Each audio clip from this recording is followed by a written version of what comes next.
Today's sermon, building ourselves by grace. అంటే కృప ద్వారా మనల్ని మనము కట్టుకొనుట. బిల్డింగ్ అవర్ సెల్వ్స్, కృప ద్వారా మనల్ని మనము బలపరుచుకొనుట. Weakness in faith or faith in weakness. నువ్వు ఒకవేళ విశ్వాసి అయి ఉండి నువ్వు కొన్ని పొరపాట్లు చేస్తున్నావు, ఒకవేళ నువ్వు కొన్ని పొరపాట్లు చేస్తున్నావు అయినప్పటికీ నువ్వు విశ్వాసంలో ఉన్నావు. సాధారణంగా మనం ఎవరైనా పొరపాటు చేస్తే, ఇప్పుడు ఉండే సమాజంలో ఏంది, ఇంతకు ముందు ఉండే సమాజం ఏంది, ఎప్పుడైనా ఏదైనా ఒక వ్యక్తి మంచి అయినా ఏదైనా పొరపాటు చేస్తే తప్పే అంటాం, ఖండిస్తాం. ఆ వ్యక్తిని మరి మనము అవమానపరుస్తాం, పొరపాటు చేస్తున్నాం అనొచ్చు, అనేక రకాలుగా మనం చూస్తాం. అయితే కృపావాక్యములో చూస్తే మరి ఆ వ్యక్తి ఎలాంటి వాడైనా ఒక్కసారి యేసుని అంగీకరిస్తే ఆ వ్యక్తిని దేవుడు ఎలా చూస్తాడు? నీతిమంతుడిగా చూస్తాడు. అనేక సార్లు మనం చూసాం. God sees that person as a righteous man. అయితే అతనిలోంచి పరిశుద్ధత అనే ఫలం రావాలా, రైట్? అది స్టెప్ బై స్టెప్ దేవుడు తీసుకొస్తాడు. అది దేవుడి బాధ్యత. మనకు కూడా ఉంది ఆ బాధ్యత. ఏం చెయ్యాలా? సో రెండు చేతులు కలితే తప్పట్లు వస్తున్నట్టు హీ వాంట్స్, ఆయన కూడా మనకు పని చెప్పాడు. సో మనము ఆయన కలిసి పని చేస్తే వచ్చేటువంటి రిజల్ట్ అది, రైట్? చాలాసార్లు మనము ఏదైనా పొరపాటు చేస్తున్నప్పుడు సాధారణంగా మనకు తెలీదు, బలహీనతలోంచి చేస్తూ ఉంటారు.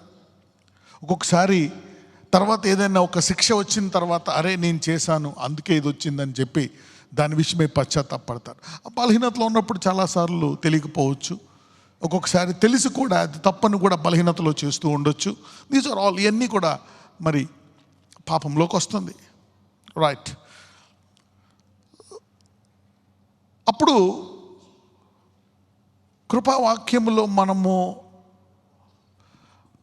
లేమనుకోండి, అప్పుడేమనుకోవచ్చు అంటే దేవుడు విడిచిపెట్టేశాడేమో, ఇక దేవుడు మనల్ని, ఇక నేను ఇలా ఉన్నందుకు ఇక దేవుడు నాతో మాట్లాడదేమో, వాగ్దానం నెరవేరదేమో. ఒక్కొక్కసారి ఆ వేదనతోటి మనము కొంతకాలము బాధపడతాం. ఒకసారి ఒక తప్పు నిర్ణయం తీసుకున్న తర్వాత అరే దేవుడు మాట్లాడదేమో అని ఒక వారం పాటు మనము భయంలో ఉంటాం. వారం పాటు కొన్ని అడగాల్సినవి అడగము, కొన్ని చేయాల్సినవి చేయము, మన విశ్వాసంలో పూర్తిగా పని చేయలేము. చూద్దాం. రోమిలికి రాసిన పత్రిక 8:26-39. Romans 8:26-39. అటువలే ఆత్మయు మన బలహీనతను చూచి సహాయము చేయుచున్నాడు. ఏలయనగా మనము యుక్తముగా ఏలాగు ప్రార్థన చేయవలెనో మనకు తెలియదు, కానీ ఉచ్చరింప శక్యము కాని మూలుగులతో ఆ ఆత్మ, అటువలే ఆత్మ మన బలహీనతను చూచి సహాయము చేయుచున్నాడు. అంటే ఇక్కడ దేవుని యొక్క గుణము చూస్తున్నట్లయితే ఒక్కొక్కసారి మనకు అర్థం కాదు, ఈ వ్యక్తిని ఎందుకు దేవుడు క్షమించలేదు. మరి సౌలు విషయం చూస్తే సౌలు చేసిన కొన్ని పొరపాట్లకి దేవుడు సౌలును తిరస్కరించేశాడు. దావీదు చేసిన మరి పొరపాట్లకి దేవుడు దావీదుని తిరస్కరించాడా లేదా? తిరస్కరించలేదు. అప్పుడు అంటే ఇప్పుడు ఒక్కసారి మనం ధర్మశాస్త్రం చూస్తాం, కరెక్టే, ఆ టైంలో అది పాటించకపోవచ్చు ఆ వ్యక్తి. అయితే బైబిల్ ఒక మాట అంటుంది, మన దేవుడు బాహ్యం స్వరూపాన్ని చూడ్డు కానీ దేన్ని చూస్తాడంట?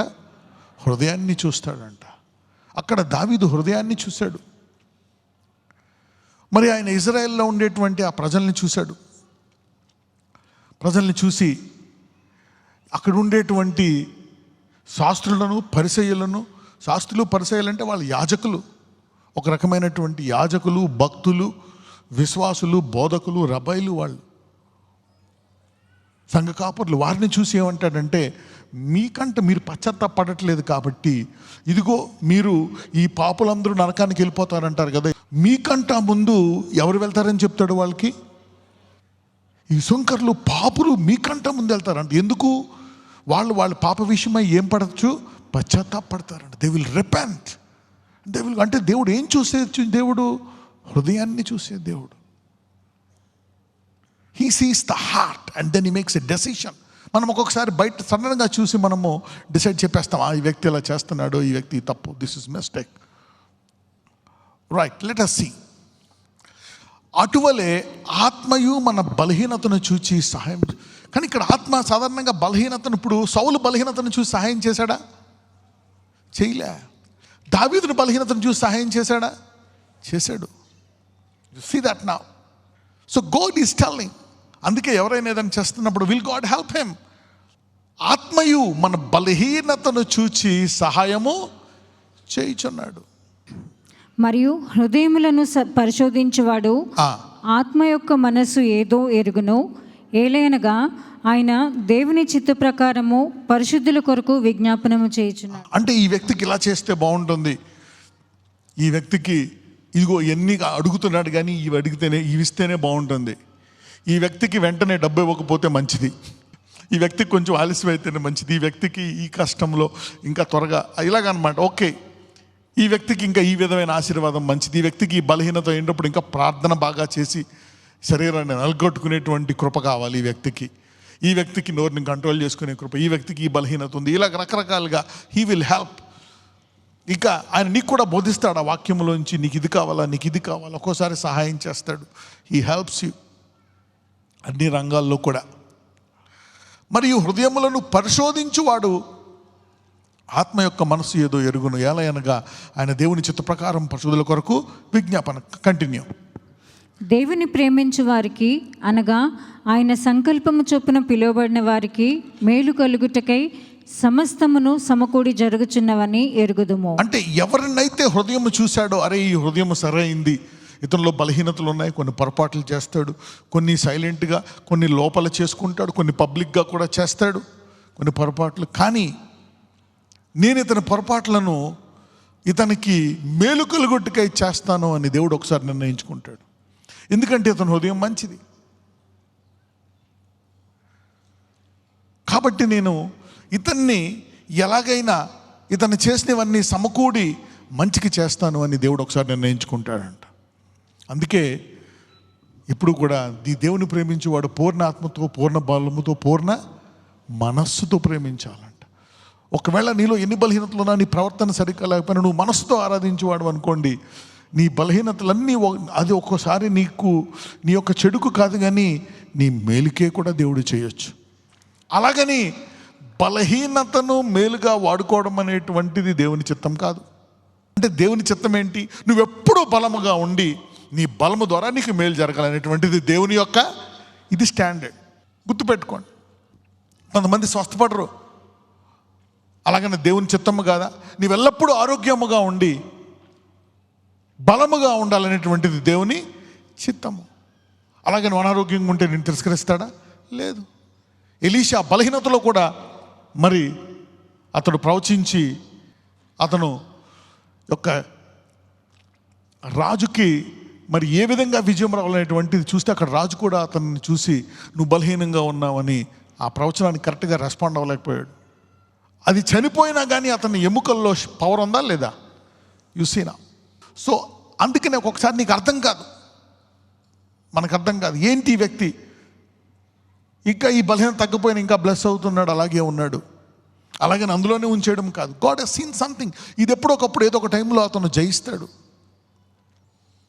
మనం చూస్తే వృద్ధాప్యంలో మరి అబ్రహాము ఈ భూమి విడిచిపెట్టే ముందు అన్నిటిని జయించాడు, దావీదు అన్నిటిని జయించాడు. ఎంతమందికి అర్థమవుతుంది?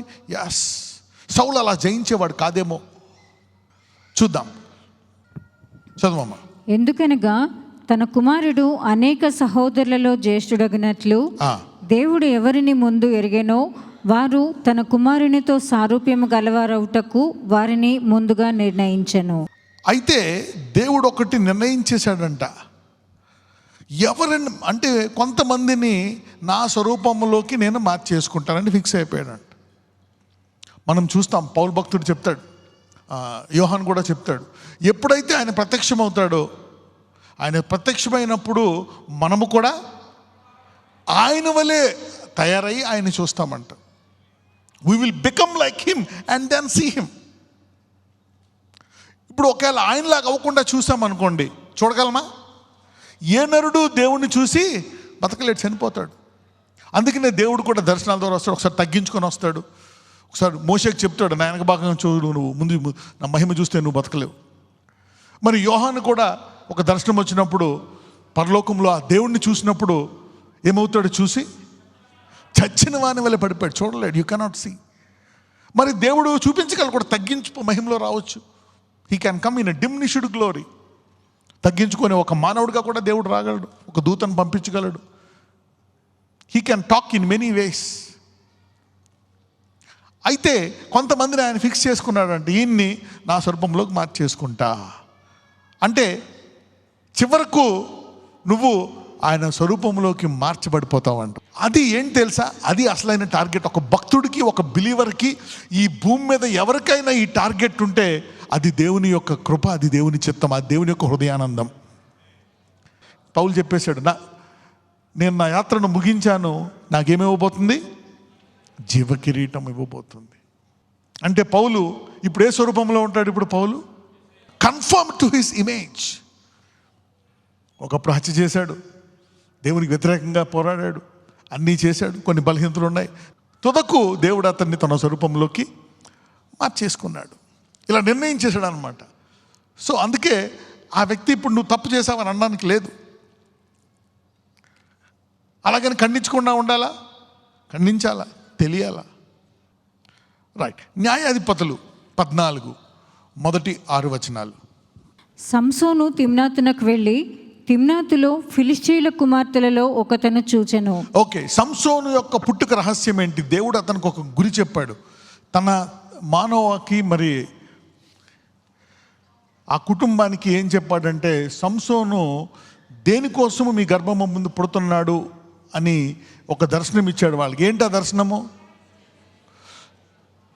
అప్పుడు పరిపాలించేటువంటి ఫిలిస్తీయుల నుండి ఈ బిడ్డ విడిపిస్తాడు అనే దర్శనం ఇచ్చాడు అనమాట. ఓకే, ఇప్పుడు మరియకి ఎలా చెప్పాడు? నీ కడుపున అద్భుత రీతిగా ఒక కుమారుడు పుడతాడు, ఇతడు లోకాన్ని రక్షిస్తాడు. Right, he's the saviour of the world. ఒక గురి అనమాట. యోహాను పుట్టినప్పుడు చెప్తాడు, అవును ఇతను యేసయ్యకు ఒక మార్గము సరళము చేయు ఒక ప్రవక్త, ఒక అరణ్యములో ఒక స్వరము. అలాగా సంసోను కూడా చెప్తారనమాట. రైట్, దేవదూతలు వచ్చి, మరి ఒక దూత వచ్చి చెప్తారు, ఇదిగో నీ కడుపున వచ్చే బిడ్డ ఫిలిస్తీయుల నుండి విడిపిస్తాడు. రైట్, కమాన్ చదవండి. అతడు తిరిగి వచ్చి తిమ్నాతులో ఫిలిష్తీయుల కుమార్తె. ఇక్కడ పెద్ద అయిపోతాడు అనమాట. పెద్ద అయిపోయి తన దారిని తనిపోతూ ఉంటాడు. అప్పుడు ఏం జరిగిందో చూద్దాం. మొదటి వచనం చదవమ్మా. సంసోను తిమ్నాతునకు వెళ్ళి తిమ్నాతులో ఫిలిష్తీయుల కుమార్తెలలో ఒకతను చూచెను. చూసారా? ఫిలిస్తీయుల కుమార్తెలలో ఒకతను చూచాను. అతడు తిరిగి వచ్చి తిమ్నాతులో ఫిలిష్తీయుల కుమార్తెలలో ఒకతను చూచి తిని, మీరు ఆమెను నాకు ఇచ్చి పెళ్లి చేయవలనని తన తల్లిదండ్రులతో అనగా వారు. ఆగండి, ఇక్కడ పోనీ సంసోనికి వీళ్ళు చెప్పారా? సంసోనికి మరి ధర్మశాస్త్రము తెలుసా తెలీదా? తల్లిదండ్రులు బోధించారా లేదా? ఎందుకంటే అతన్ని మరీ బాగా పెంచాల భక్తులు అని చెప్పినప్పుడు అన్ని రూల్స్ అండ్ రెగ్యులేషన్స్ చెప్పుంటారు సంసోన్కి. లేదు, నీ సొంత విశ్వాసనే మనం చేసుకోవాలి, మన ఆచారం ప్రకారం, మనకు ఉండేటువంటి బోధ ప్రకారం, మన దేవుడు మనకిచ్చిన పద్ధతుల ప్రకారం, ఆచార ప్రకారం మనము విశ్వాసుల్నే చేసుకోవాలని ఉంది అని చెప్పి నూరు పోసుంటారు. ఓకే, నీ దేవుడు అని యెహోవా నామమున వద్దకు వచ్చినప్పుడు all things they might have taught him well.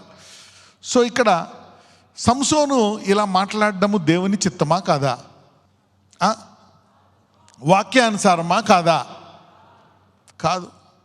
Right, this is not the will of God according to what he was taught. Right, తల్లిదండ్రులు అప్పుడు ఉండేటువంటి ఆచార పద్ధతుల ప్రకారం, ధర్మశాస్త్ర ప్రకారం సంసోను రైట్ మార్గంలో వెళ్తున్నాడు. ఇక్కడ తప్పు మార్గంలో వెళ్తున్నాడా? తప్పు మార్గంలోనే వెళ్తున్నాడు. ఇది అతని బలహీనత, బలమా?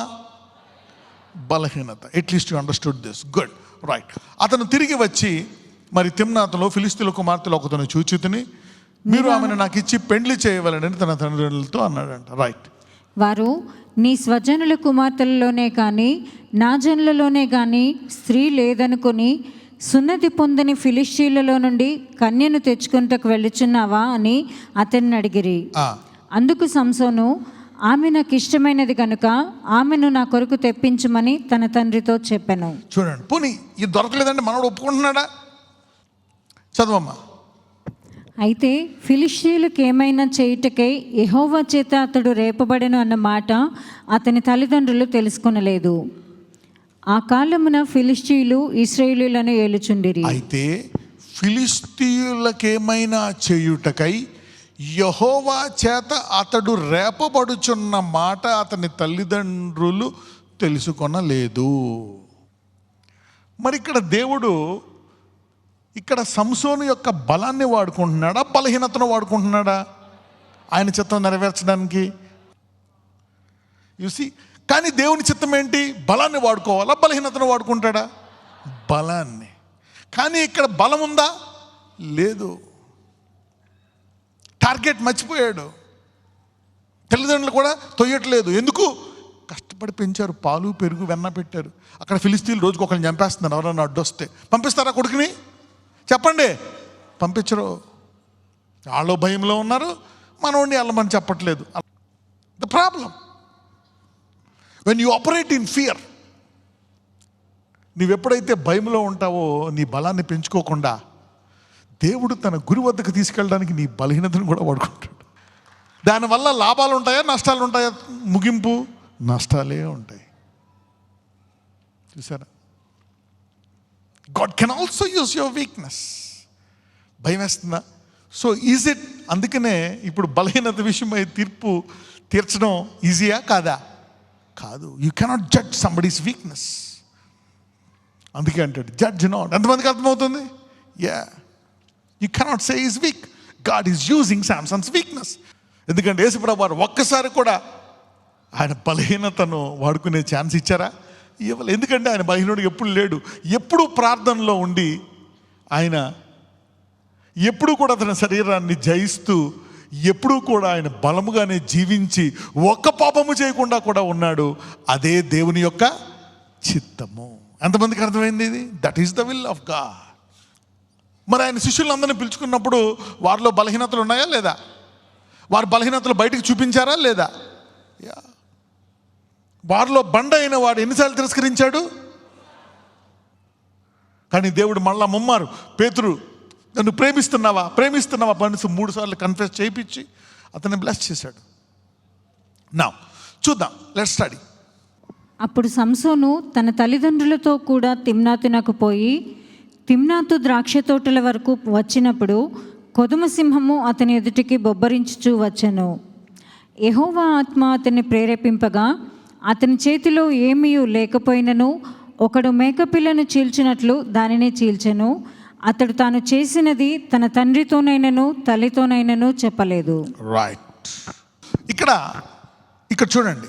నా ఇప్పుడు దావీదు గొలియాతుని చంపే ముందు, బిఫోర్ హీ కిల్డ్ గొలియాత్, మనందరం చెప్తావు దావీదు గొలియాత్ చేశాడు కాబట్టి నువ్వు కూడా ఉండాలి. ఎందుకు ఇలా ఉన్నావు నువ్వు? Step by step. దావీదుకు ముందు ఆ ఎడారిలో, ఆ అడవిలో ఆ గొర్రెల్ని కాసుకుంటున్నప్పుడు అతనికి ట్రైనింగ్ ఇస్తాడు. ముందు ఎలుగుబంటిని చీల్స్తాడు. ఎంతమందికి అర్థమైంది? యా. ఎలుగుబంటి వచ్చినప్పుడు దేవుని ఆత్మ మీదకి వస్తుంది, ఎలుగుబంటిని చీల్చేస్తాడు. తర్వాత ఏమొస్తుంది? సింహం వస్తుంది. అప్పుడు ఏమవుతుంది? మళ్ళీ దేవుని ఆత్మ వచ్చి అతని సింహాన్ని చీల్చేస్తాడు. అంటే అతని కాన్ఫిడెన్స్ లెవెల్స్ని పెంచాడా లేదా? అంటే గ్రీన్ రూమ్లో ట్రైనింగ్ ఇచ్చాడా లేదా? ఆ బాడీ బిల్డింగ్ స్టేజ్ మీదకి వచ్చే ముందు అక్కడ చాలా వర్క్ ఉంటుంది. పరీక్షకు వచ్చే ముందు ఆ స్టేట్ ర్యాంకర్స్ అందరూ ముందు కష్టపడతారు. ఐఏఎస్ కుర్చీలో కూర్చునే ముందు వాళ్ళు రోజుకి 14 గంటలు చదువుతారు. ఆ తర్వాత దావీదు కాన్ఫిడెన్స్ వచ్చిన తర్వాత అప్పుడు మళ్ళా దేవుని ఆత్మ వచ్చినప్పుడు ఎవరిని చంపుదాము అనేటువంటి విశ్వాసం వస్తుంది దావీదుకి, గొలియాతుని. This is how God trains you. He trains you behind the screen. వెనకాల ట్రై, అప్పుడు ముందు పెడతాడు.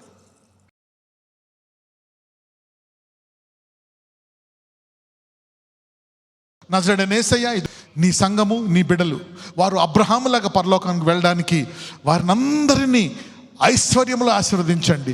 ఎక్కడెక్కడైతే ప్రజలు ఇందులో పాల్గొన్నారో నాయన, ఇదిగో వారు ఆర్థికంగా నీ అడుగు వాటికంటే ఊహించు వాటికంటే అత్యధికంగా ఇచ్చు దేవుడు కాబట్టి నజరేయుడైన యేసయ్య, అడుగు వాటికంటే ఊహించు వాటికంటే అత్యధికంగా వీళ్ళందరినీ ఆర్థికంగా అడుగు వాటికంటే ఊహించు వాటికంటే అత్యధికంగా అధికంగా వారికి దయచేయమని నేను నీ సేవకుడని అడుగుచున్నాను. కాబట్టి ఈ రోజు తర్వాత అందరిలో అధికంగా మార్పు చూపించమని నజరేయుడైన యేసునామమున ప్రార్థిస్తున్నాము తండ్రి, ఆమేన్.